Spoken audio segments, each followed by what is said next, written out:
Today we are going to be working on Chapter 3 of Ramona Quimby, age 8.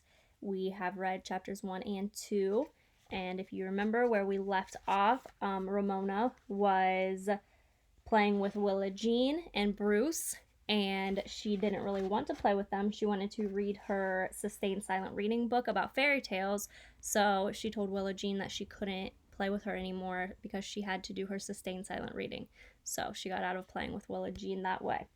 So, Chapter 3 is called The Hard-Boiled Egg Fad. With all 4 members of the family leaving at different times in different directions, mornings were flurried in the Quimby household. On the days when Mr. Quimby had an 8 o'clock class, he left early in the car. Beezus left next because she walked to school and because she wanted to stop for Mary Jane on the way. Ramona was third to leave. She enjoyed these last few minutes alone with her mother, now that Mrs. Quimby no longer reminded her she must be nice to Willa Jean.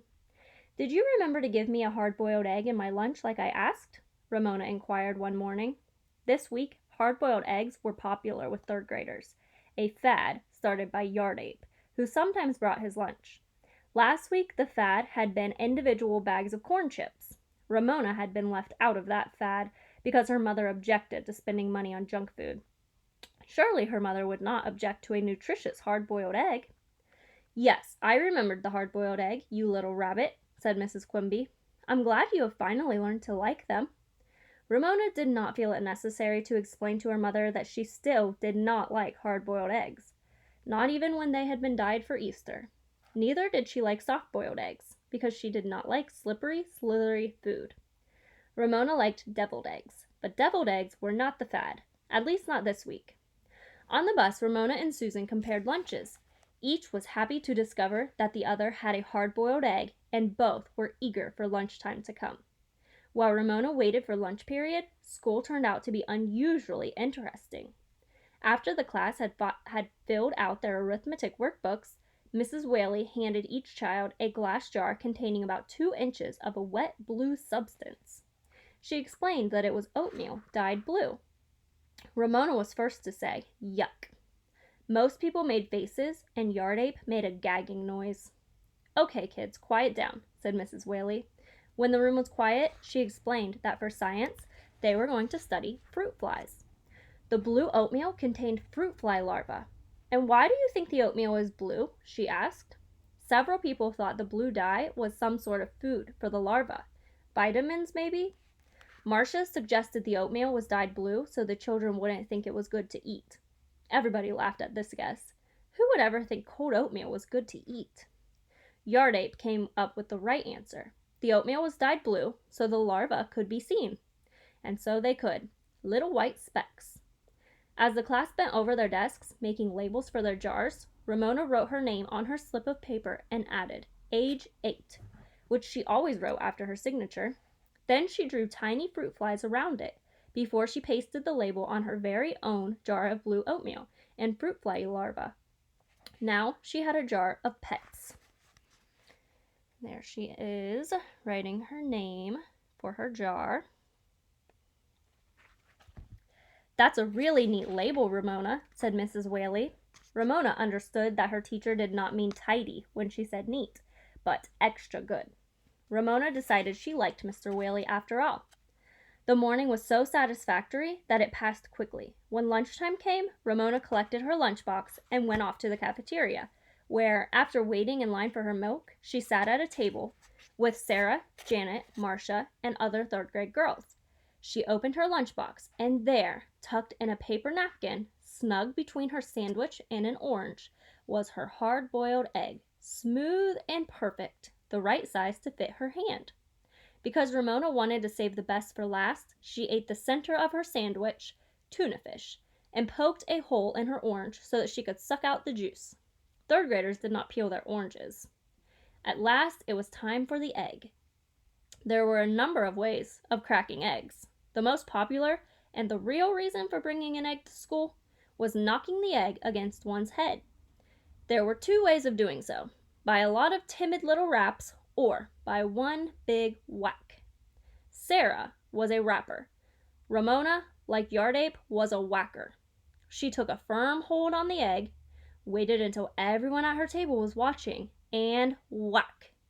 She found herself with a handful of crumbled shell and something cool and slimy running down her face. What do you think happened? Everyone at Ramona's table gasped. Ramona needed a moment to realize what had happened. Her egg was raw. Her mother had not boiled her egg at all. She tried to brush the yellow yolk and slithery white out of her hair and away from her face, but she only succeeded in making her hands eggy. Her eyes filled with tears of anger, which she tried to brush away with her wrists. The gasps at her table turned into giggles. From another table, Ramona caught a glimpse of Yardape grinning at her. Marcia, a tall girl who always tried to be motherly, said, "It's all right, Ramona. I'll take you to the bathroom and help you wash off the egg." Ramona was not one bit grateful. "You go away," she said, ashamed of being so rude. She did not want this third-grade girl treating her like a baby. The teacher, who was supervising lunch period, came over to see what the commotion was about. Marcia gathered up all the paper napkins from the lunch boxes at the table and handed them to the teacher, who tried to sop up the egg. Unfortunately, the napkins did not absorb egg very well. Instead, they smeared yolk and white around in Ramona's hair. Her face felt stiff as egg white began to dry. "Take her to the office," the teacher said to Marcia. "Mrs. Larson will help her." "Come on, Ramona," said Marcia, as if Ramona were in kindergarten. She put her hand on Ramona's shoulder because Ramona's hands were too eggy to touch. Ramona jerked away. "I can go by myself." With that reply, she ran out of the cafeteria. She was so angry, she was able to ignore the giggles and the few sympathetic looks of the other children. Ramona was mad at herself for following a fad. She was furious with Yardape for grinning at her. Most of all, she was angry with her mother for not boiling the egg in the first place. By the time she reached the office, Ramona's face felt as stiff as a mask. Ramona almost ran into Mr. Whitman, the principal, which would have upset her even more.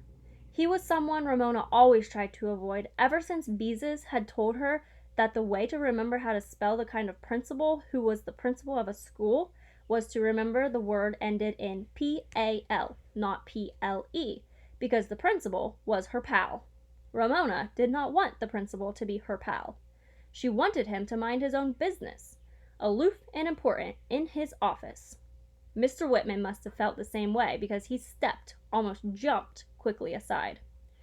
Mrs. Larson, the school secretary, took one look at Ramona, sprang from her desk, and said, "Well, you need a little help, don't you?" Ramona nodded, grateful to Mrs. Larson for behaving as if eggy third graders walked into her office every day. The secretary led her into a tiny room equipped with a cot, washbin, and toilet that adjoined the office. "Let's see," said Mrs. Larson. "How shall we go about this? I guess the best way is to wash your hands, then dunk your head. You've heard of egg shampoos, haven't you? They're supposed to be wonderful for the hair." "Yow!" yelped Ramona when she dipped her head into the washbin. "The water's cold." "It's probably a good thing we don't have warmer water," said Mrs. Larson. "You wouldn't want to cook the egg in your hair, would you?" She rubbed, and Ramona snuffled. She rinsed, and Ramona sniffed. Finally, Mrs. Larson said, "That's the best I can do," and handed Ramona a wad of paper towels. "Dry yourself off the best you can," she said. "You can wash your hair when you get home." Ramona accepted the towels as she sat on the cot, rubbing and blotting and seething in humiliation and anger. She listened to sounds from the office, the click of the typewriter, the ring of the telephone, Mrs. Larson's voice answering. Ramona began to calm down and feel a little better. Maybe Mrs. Kemp would let her wash her hair after school. She could let Willa Jean pretend to be working in a beauty shop and not say anything about her sustained silent reading. One of these days, Willa Jean was sure to catch on that she was just reading a book, and Ramona wanted to postpone that time as long as possible. Okay, we are going to stop there. There's still a good bit left before we get to chapter 4, so we will finish reading chapter 3 tomorrow. Okay, I want you to talk to somebody or write down your thoughts about what happened. Maybe what would you have done in that situation that Ramona was in? How would you have felt? Or if you saw somebody else in that situation, what would you have done to help them, or what could you have done? So think about those things, talk about those things with somebody, or jot them down. I would love to hear your responses.